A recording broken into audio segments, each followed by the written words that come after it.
Blessed be the name of the Lord. Amen.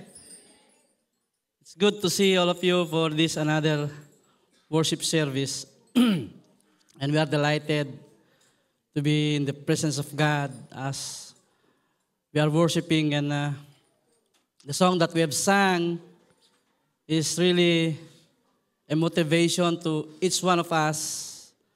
And as Brother Kurt, the last verses that he told, to number our days. Amen? Number our days with worship. And with this, I was reminded about going back to office and this year as we started the year. And going back to office for the past 2 days was working from home, and I will be going to office next Monday, this Monday. And I would expect people in the office. Who among you are working in office? Can you raise your hands?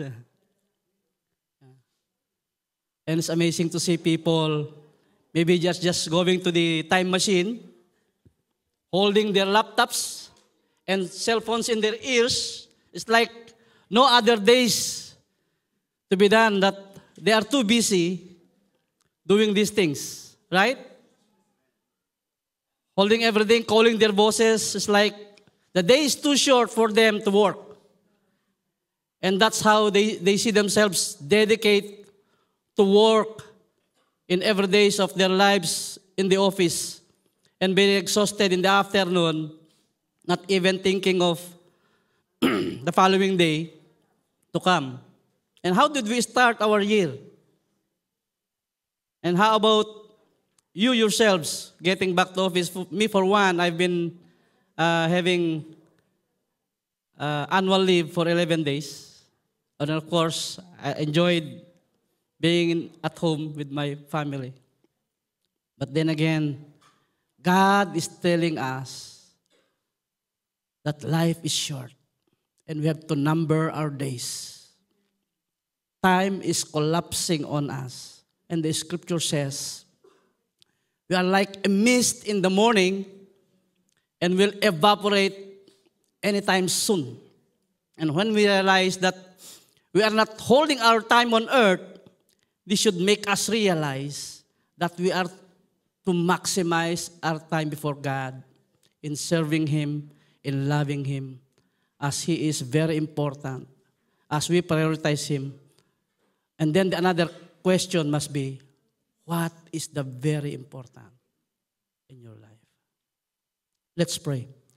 Heavenly Father, once again, we come before you today with humble heart as a corporate children of yours, body of Christ, to worship you, to adore you, to praise you, O God, wholeheartedly, as you deserve all the praises and honor from your children, from every creation, Panginoon. Thank you, Father God, may you bless this word that we are going to talk, and your people, your children will listen to your words. Thank you, O God, in Jesus' name. Amen. To start with, I would like to take the situation when the Lord Jesus Christ called His first disciples, taking back in Luke chapter 5, when the scenario was Jesus Christ was standing with another boat, and some people doing their things on the other boats. And going back to Luke chapter 4, verse 38, Peter is willing to let Jesus to use his boat. Of course, they have many boats having this corporate fishing. It would indicate that Peter already knew that the Lord at this time, that he has been content in the Word of God, hearing from the Lord Jesus Christ, as we go back in verse 1 and 2. And I always keep telling my brethren when along the road, explaining to them how these scenarios must be. And the picture was, there's Jesus explaining to people, while on the other side, the other boat, they are busy doing their fish nets. They are removing the dirts and everything, removing and fixing everything for another day to come. And maybe they are frustrated for they are not very achievable for that day. They didn't have any much cuts. And this is a picture of many Christians today. Knowing the Lord, yes, they know the Lord, and willing to listen with the word, even going to church every Sundays. And they like good preachings, after preachings, but the problem is they don't want to be involved. And there's no much change in their lives. In fact, from their lives, sa kanilang buhay, in their lives, is very different in other people. However, you cannot see the very difference of being a Christian to non-Christian. Because of all these things in the world entangles them. And many people just wants to wash their nets, and they are not being attentive and listening and absorbing what the Lord's telling them. They don't really want to get involved. In fact, they are not willing to commit at all. As we enjoy God's faithfulness in our lives, this always reminds us about God's commitment to His promises for His people. He never ceases. He never fails. We even sang that song. And absolutely, God is so faithful and passionate for His people. That should be a remarkable message. When we say total, it means absolute. I've said it again, in mathematics, when you say absolute, there's no negative and positive. It's absolute. There's bar in between. And the meaning is, it's all have to do with completeness. Commitment, on the other hand, is the state of quality of being dedicated for the cause or activity. A continuous dynamic movement toward goals. It's not stopped at one time. It keeps going. It has something to do with continuous devotion. We are committing ourselves to something. We are committing and outpouring our whole personality to somebody. And that should be to God. Amen? And one of the most important commitment that we can see in our lives is the unwavering dedication to our relationships. Whether it be a sacred union of marriage, precious band of the family, the cherished ties of the close friendship, especially the interconnection of the body of Christ as we are doing right now. Our resolute commitment to nurturing and maintaining this relationship reflect God's boundless love and unwavering faithfulness. In fact, the scriptures reminds us of the significance of prioritizing and cherishing every relationship, honoring and revering our neighbor as we abide with the commandments of God, of loving our neighbors, which covers the last 6 Ten Commandments through Moses. And it's all abound by love.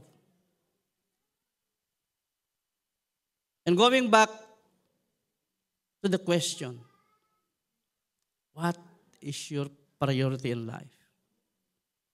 And it must come with your main purpose in life. As we read Matthew chapter 22, verse 37 to 40, it speaks about the purpose of human being toward God is this. Love your neighbor, love your God with all your hearts and with all your soul and with all your minds, as this is the first and greatest commandment. And the second is like this, love your neighbor as yourself. In verse 40 it says, all the law and the prophets hang on these 2 commandments. So we are to prioritize God in everything as we do, to love Him more and to pour out all our soul, mind, strength. As we are all commanded to love God, and we are all commanded to love our neighbor in sincere, loving attitude. Amen? So let's point out that when you commit to God, you commit all to love Him. And as we are commanded to love our neighbors, it's all Jesus Christ who demonstrated all these things while on earth, as we read all throughout in the Bible, that He is a compassionate, loving God. Our scripture says in Romans 12 verse 9 says, love must be sincere, hate what is evil, cling to what is good. And this mirrors what Christ's sacrificial love for His church, especially picturing what we have in our spouses, with our siblings, with our children. And this is described in Ephesians chapter 5, verse 26 to 26. Loving wives as Christ loved the church and gave Himself for her. And the Bible emphasizes that the weight of unwavering, loyal, and supportive friends, bearing to one another's burden with empathy and compassion, and building each other up with encouragement and edification. And the proverb speaks of a friend who loves at all times and a brother who is born for adversity, highlighting the importance of steadfast friendship. Do you all have best friends? Do you all have best friends? I was talking to the children yesterday, and could not even hold up sharing them how my best friend developed our friendship. Started from grade 3 till today. And we seldom talk, however, we considered ourselves best friends.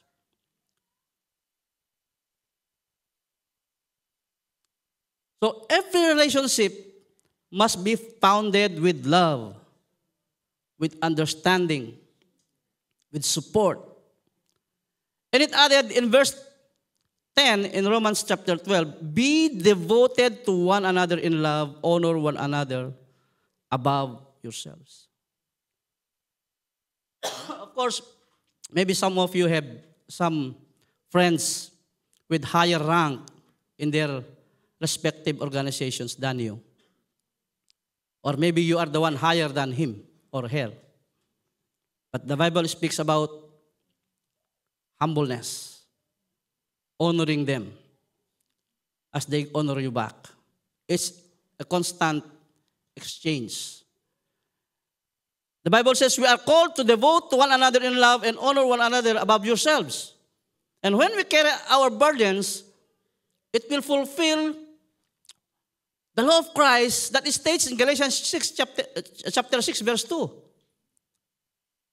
As we pick many things in the Bible about commitment, we have many verses to speak about commitment. And the epistles of Paul's in the Bible, you will realize epistles after epistles speak about commitment. And going forward, I would like to go back to John chapter 17, when the Lord Jesus Christ prayed. And what God reveals us in this chapter is the Lord Jesus Christ is totally committed to His disciples and to His believers. And the purpose is to glorify the Heavenly Father. And of course, He wants you and me to practice the same as we go along with our living. And in His introduction, I would like to read in verse 1. Father, the hour has come. Glorify your Son, that your Son may be glorify you. For you granted him authority over all people that he might give eternal life to all those you have given him. Now this is eternal life, that they know you, the one true God and Jesus Christ, whom you have sent. I have brought you glory on earth by finishing the work you gave me to do. And now, Father, glorify me in your presence with the glory I had with you before the world began. It is a display of love, compassion, and commitment to one another. The Lord with his heavenly Father. And as I continue in verse 6, I have revealed you to those who you gave me out of the world. They were yours. You gave them to me, and they have obeyed your word. Now they know that everything you have given me comes from you, for I gave them the word you gave me, and they accepted them. They knew with certain that I came from you, and they believed that you sent me. I pray for them. I am not praying for the world, but for those you have given me, for they are yours. What a lovely word. A commending prayer acknowledging the obedience of his believer, of his disciples, as they firm believe the God Almighty. One of good start to commitment and to establish your commitment, you should establish first your loyalty. Putting your loyalty to someone will establish you to firm belief and eventually develop commitment. With the story of one disciple of the Lord Jesus Christ, I'm talking about Peter, is that the one I notice here is he put his loyalty to the Lord first. And in Luke 5, from the very start, when he was called by the Lord Jesus Christ, he left everything and followed Christ. That's a very heavy loyalty.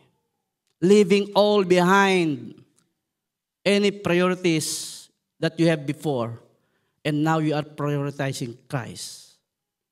Because you cannot say that you are committed to someone with ifs and buts. I will commit myself to you, Lord, but I have to do this thing. I want to commit to you, Lord, because I love you, but I have these things. And to fast forward in chapter 6, on the last part, there were struggles of the disciples. When the Lord teaches about being the bread of life, it became struggles of believers. And from verse 66, from this time, many of his disciples turned back and no longer followed him. Notice, turned back and no longer followed him. Then Jesus Christ asked his 12 disciples, you do not want to leave too, do you? And Simon Peter answered him, Lord, to whom shall we go? You have the word of eternal life. We have come to believe and to know that you are the Holy One of God. Because when you commit to someone, you have to know him first, right? You cannot commit without knowing these people. You don't commit to anyone or to any establishment without knowing what's inside of it. So God established loyalty of Peter to Christ. I remember during my trainings, it always began teaching us about loyalty. And we used to memorize it. Meron nga kaming golden rules. When the boss is wrong, the boss will always be right. That's the golden rule. And that's how you're going to establish your relationship. Putting all your trust, whatever it may be. And there is one quote that we used to memorize during those times. It says, if you work for a man in heaven's name, work for him, speak well of him, and stand by the institution he represents. Remember, an ounce of loyalty is worth a pound of cleverness. pound of cleverness. In the same way, we as called believers of Christ are to develop first our loyalty to God as we believe Him. We have to determine ourselves if we are truly devoting ourselves to Christ or not. It cannot be half-hearted devotion. And as we continue, Romans chapter 12 verse 11 says, never be lacking in zeal, but keep your spiritual fervor serving the Lord. Serving the Lord. You see, I always tell this to myself. If you are being asked to serve God, and you denied, and you don't like to serve, somebody will be picked for the position for him to serve. So it's always an opportunity to serve God. So the scripture is talking about zealousness of every believer. Spiritual fervor means intense and passionate. It's not about what you're going to take. It's not about what you're going to achieve. But with the passion to serve God. A commending commitment to serve the Lord. It is not just Sundays. It is not just when you feel like it. So you have to discipline and manage your time. We all have time. And I like the statement of Paul in Philippians chapter 1. It started in verse 3. I thank my God every time I remember you. In all my prayers for all of you, I always pray with joy because of you partnership in the gospel from the first day until now. Being confident of this, that he who began a good work in you will carry it to completion until the day of Christ Jesus. Because believers and followers of Christ must be totally committed to Him. And having all this assurance from the Lord, it is not conditional. It is not occasional or even seasonal. I just remember one commercial in an online platform. And someone is listening to a call and someone is calling him through online. But he is not answering the other call. And there was passing through his supervisor. As the camera speaks, he told, he is not busy. You are not just his priority. Have you saw that commercial? Excuse me. So, with this, we have to see ourselves always be committed with God in every days of our lives. From the very start, you open your eyes in the morning, you thank the Lord and worship Him. Reading from His Word and outpouring your love. That again, you are given another chance to live another day. Even you have any afflictions. As we see in Romans 12, verse 12 says, be joyful in hope, patient in affliction, faithful in prayer. When you see hope, you will always be joyful. Right? And how about during adversities? I, for one, I had some issues past few weeks.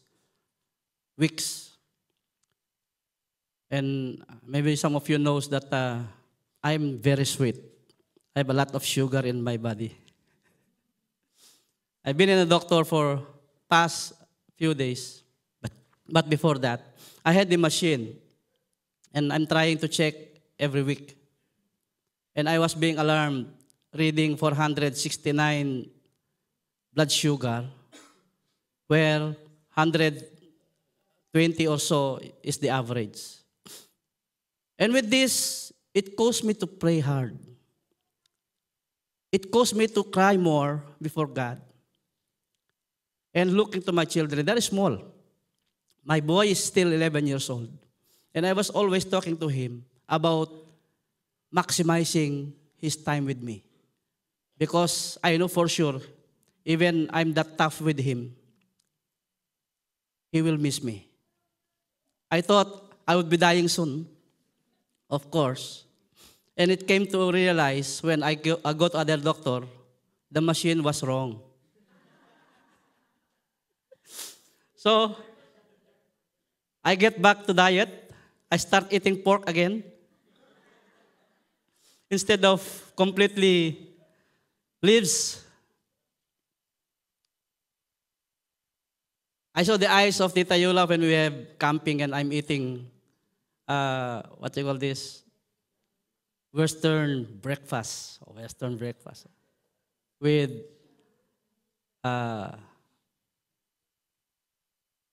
what's this leaves? He was shaking her head and parang naawa siya sa akin. And you see, the scripture will always comfort us. I am as for reading the book of Jeremiah. God's telling me to restore me. And I was hopeful, praying hard with God.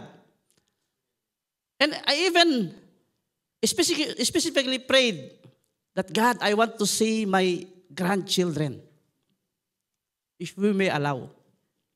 If not, your will be done. And with this, I would like to continue with verse 11 to 12 of John chapter 17. This should encourage us. I will remain in the word, says the Lord Jesus. I will remain in the Lord no longer, but they are still in the word. And I am coming to you, Holy Father, protect them by the power of your name. The name you gave me so that they may be one as we are one. While I was with them, I protected them and kept them safe by the name you gave me. None has been lost except the one doomed to destruction, so that the scripture would be fulfilled. You see, the Lord's prayer for the assurance and protection to His people should be noticed.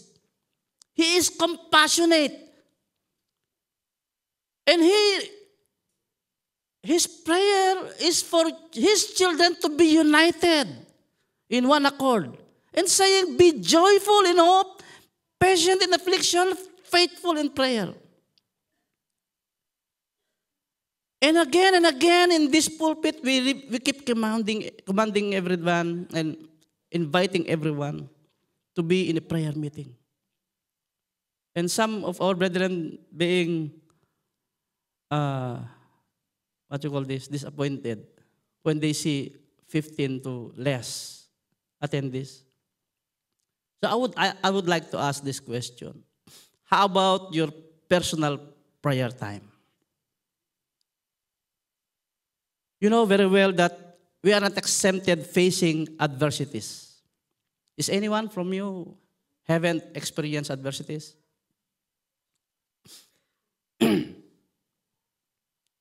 You see, because God is reminding us that you and me, He loves. He wants you to communicate with Him all the time. Because having trouble in life of a true Christian will tempt you to go back to the Lord, kneeling down, begging, praying, and pleading for the favor of God. And of course, we worship Him all the more. In our prayer meeting, our concern is not ourselves. Our concern is the need of our brethren. In the same way, in verse 13 to 19 of chapter 17 of John, He says, I am coming to you now, but I say these things while I am still in the world, so that they may have the full measure of my joy within them. I have given them your word, and the word has hated them, for they are not of the word anymore than I am of the word. My prayer is not that you take them out of the word, but that you protect them from the evil one. They are not of the word, even as I am not of it. Sanctify them by the truth. Your word is truth. As you sent me into the world, I have sent them into the world, from them and I sanctify myself, that they too may be truly sanctified. The Lord's desires for you and me to excel in your gifts while on earth. And when you serve Him, you will be more comfortable serving Him because you made yourself excel with the guidance of the Holy Spirit. And your compassion should be more of Him. You see, and as He prayed also for His believers in verse 20 onwards, my prayer is not for them alone. I pray also for those who will believe. Notice for the word, who will believe. Future tense. Who will believe in me through their message, that all of them may be one, Father, just as you in me and I am in you. May they also be in us, so that the world may believe that you have sent me. I have given them the glory that you gave me, that they may be one as we are one. I in them and you in me, so that they may be brought to complete unity. Then the world will know that you sent me and have loved them even as you have loved me. You see, it's a maintenance of unity in the body of Christ. The Holy Spirit will always be grieved when there is division among the body of Christ. So unity signifies harmonious relationship among believers. It displays commitment to one another in love. And as we read verse 13 of Romans 12, share with the Lord's people who are in need and practice hospitality. It's an opportunity to show your action in love. So love must be in action. Commitment must be in action, not only in words. It should be practiced in everyday's life. So while on earth, loving God's people and sharing love to His people and helping to needy is a glorifying God activity of a person. Always practice hospitality. As I jump to verse 16 in Romans 12, live in harmony with one another. Do not be proud, but be willing to associate with people of low position, and do not be conceited. You know, you have all these situations where you are given opportunities to talk to someone, even in the office. If you are having higher positions in the office, and your janitors and janitress come to do their jobs along their ways, put some words of encouragement, importance to them, that they are being loved also by God. We don't know what their situation is.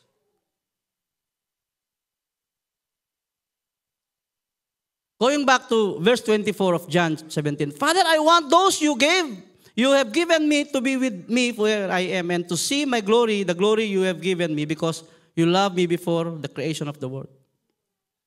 And in verse 25 to 26, righteous Father, though the world does not know you, I know you, and they know that you have sent me. I have made you known to them and will continue to make you known, in order that the love you have for me may be in them, and I myself may be in them.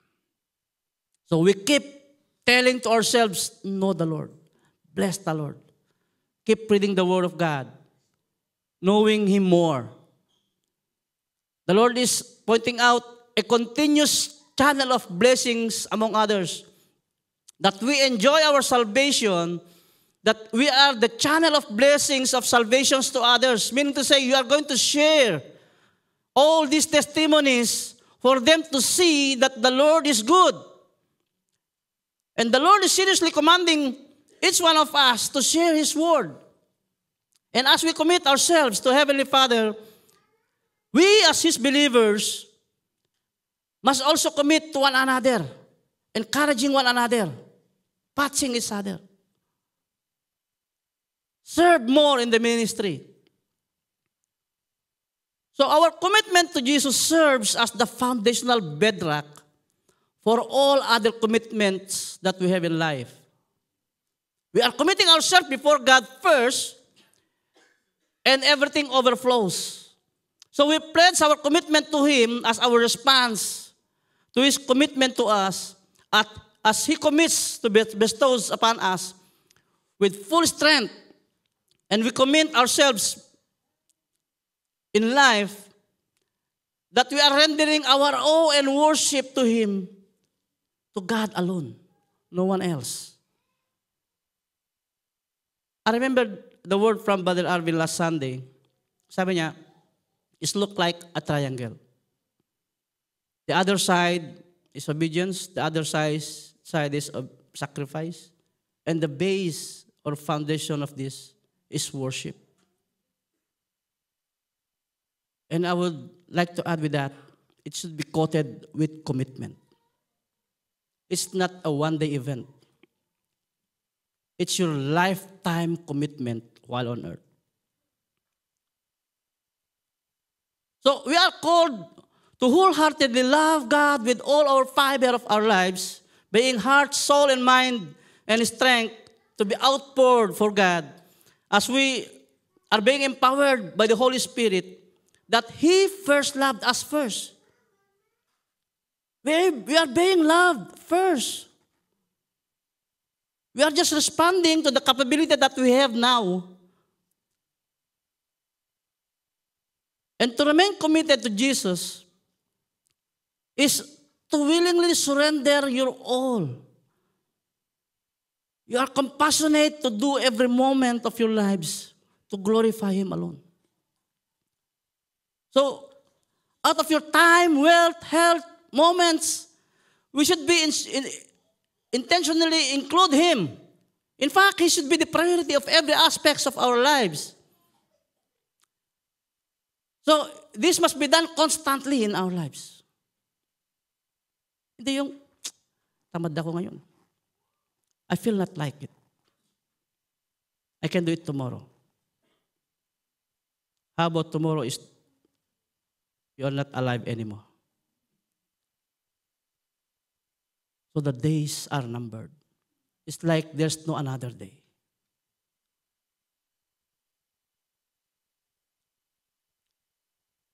You see, commitment doesn't have levels.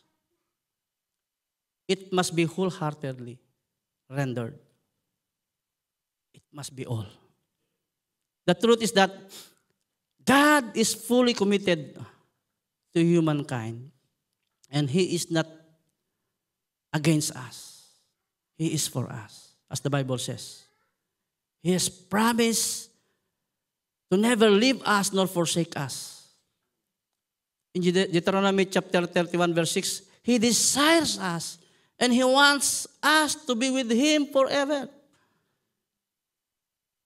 So what can you see here? So we must prioritize of seeking Him above all else. That we are craving to be in His presence of every days of our lives. You see this in Matthew 26. You see the scenario? He is about to be cut and put to jail. And He said, He can call His Father in heaven at once in His disposal to have 12 legions of angels to rescue Him. But He chose not. He was crucified to glorify His Father in heaven. That is total commitment. He demonstrated how we should be doing in life, devoting ourselves to God. And that our Savior are worthy of committing off. As we started this year, our aim must be progressive. To practice more commitment, to strive more to what gift you have received from the Lord. and to serve Him more in every aspects of ministries. As Pastor Jong preaching last Sunday, that we are expecting great things from God, and we should attempt to pour out great things for God. We are to do this with all total commitment to God. And as we close, I would go back to where Peter was reinstated. In John 21. You know very well that Peter failed. He denied the Lord 3 times. And his spiritual life really at bedrock. And in verse 15 to 19 of 21 of John, the Lord called Peter with his full identity. Have you ever called by Pastor Jong asking you your full name or somebody else? Or myself when calling my children with their full name. And have this biggest question in his life. Peter, son of John, do you love me? And Peter answered, yes, Lord. You know that I love you. He was asked again and again 3 times. And Peter answered the same, telling himself, yes, Lord, I love you. So what the Lord is asking Peter is to recommit himself to God. Peter, do you love me? Yes, Lord, I love you. Peter, do you love me? Yes, Lord, I love you. Peter, do you love me? So what his answers back to Peter is, feed my lamb. Take care of my sheep. Feed my sheep. It's a commandment for Peter to recommit himself to the Lord. This is a call of total commitment. It's not just for Peter, but for every believer. That we always recommit ourselves before God. Or we are to love Him, obeying Him, and serving Him. A serious part of our relationship with the Lord is our commitment. Are you committed with God, whatever happens to your life? We're going to undergo lots of circumstances ahead, whether it's good or maybe bad to us. The question is, are you willing to commit yourself to God? And with this, in John 14, verse 15, Jesus Christ have this. If you love me, keep my commands. And there is a promise. And I will ask the Father, and He will give you another advocate to help you and be with you forever, the Spirit of truth. The world cannot accept Him because it neither sees Him nor knows Him, but you know Him, for He lives with you and will be with you. I will not leave you as an orphans, I will come to you.